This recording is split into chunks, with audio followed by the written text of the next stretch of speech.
Je peux pas te donner le secret de la réussite parce qu'il y en a pas. Et malgré ça, il y a quand même des étapes que tu peux suivre pour maximiser tes chances de réussir. Et dans cette vidéo, c'est de ça dont je compte te parler. Je vais pas te parler du facteur chance parce que jusqu'à preuve du contraire, je ne manipule pas la chance. Mais la chance, ça se provoque. Donc je vais juste te montrer des outils pour tenter ta chance. J'ai pas envie de te dire que si tu n'arrives pas à avancer, c'est parce que tu travailles pas assez. Mais déjà, pars du principe que si tu stagnes, c'est de ta faute. Même s'il y a des facteurs extérieurs qui ont fait que tu n'as pas réussi, dis-toi qu'il y a au moins des facteurs sur lesquels tu aurais pu jouer pour ne pas échouer. Déjà, si tu as des projets depuis un moment mais que tu n'as toujours rien commencé, là la question ne se pose pas. Tu peux pas te plaindre d'avoir une vie banale si tu vis de manière banale. Tu fais les mêmes erreurs que tout le monde. Tu cherches l'amour comme tout le monde pour finir dans les mêmes études que tout le monde et tu finis comme tout le monde. Je te dis pas que c'est forcément la mauvaise voie à suivre, mais si tu fais ça par défaut, c'est peut-être bien le cas. Alors cherche l'idée ou le business qui va te permettre de réussir et commence le plus tôt possible. Ça va sûrement pas marcher dès le début, mais rien ne marche dès le début. Rome ne s'est pas faite en un jour et ton business ne se fera pas en un jour. Parce que pour réussir, tu vas forcément échouer. Et puis de toute manière, tu auras tous les tiers que tu ne prends pas. Tous ceux qui sont arrivés au sommet et que tu admires sont aussi passés par une phase lorsque ça ne marchait pas. Commence le plus tôt possible parce que plus tu attends, plus tu auras de choses à perdre. Ou en tout cas de choses à risquer. Peut-être que maintenant tu es célibataire et que la seule chose que tu engages c'est toi-même. Mais peut-être que demain tu seras en couple et à ce moment-là ça sera bien plus dur de faire le grand saut. Là ça y est c'est bon. T'as lancé ton idée, t'as lancé ton business ou quoi que ce soit. Mais il y a un petit problème. Ça prend pas. Ça marche pas. Mais c'est plus que ça, ça fait plusieurs mois que tu travailles de manière assidue et ça prend toujours pas.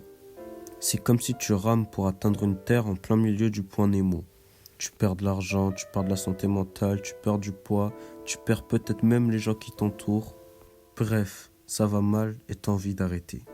Et là, il y a plusieurs raisons qui font que ça ne marche pas. Soit tu n'es pas au bon endroit au bon moment, soit tu n'as pas assez avancé dans ton projet.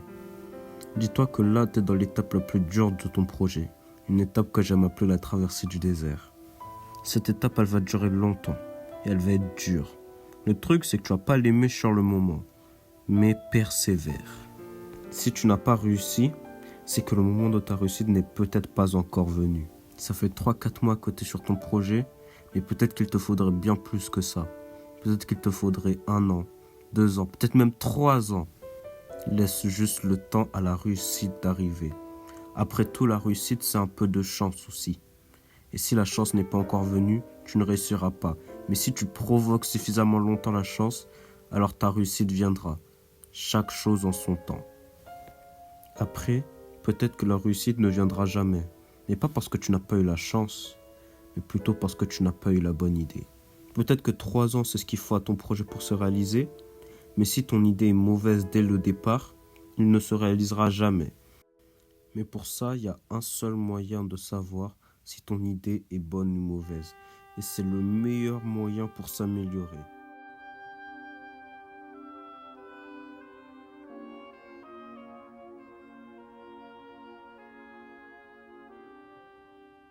Les feedbacks, c'est ce qui va t'éviter de passer 3 ans sur un projet qui n'aboutira à rien. Ou même d'éviter des heures dont tu ne te rends pas compte parce que tu n'as pas le niveau pour te rendre compte. Tu ne peux pas commencer une activité et être le meilleur dans ce que tu entreprends.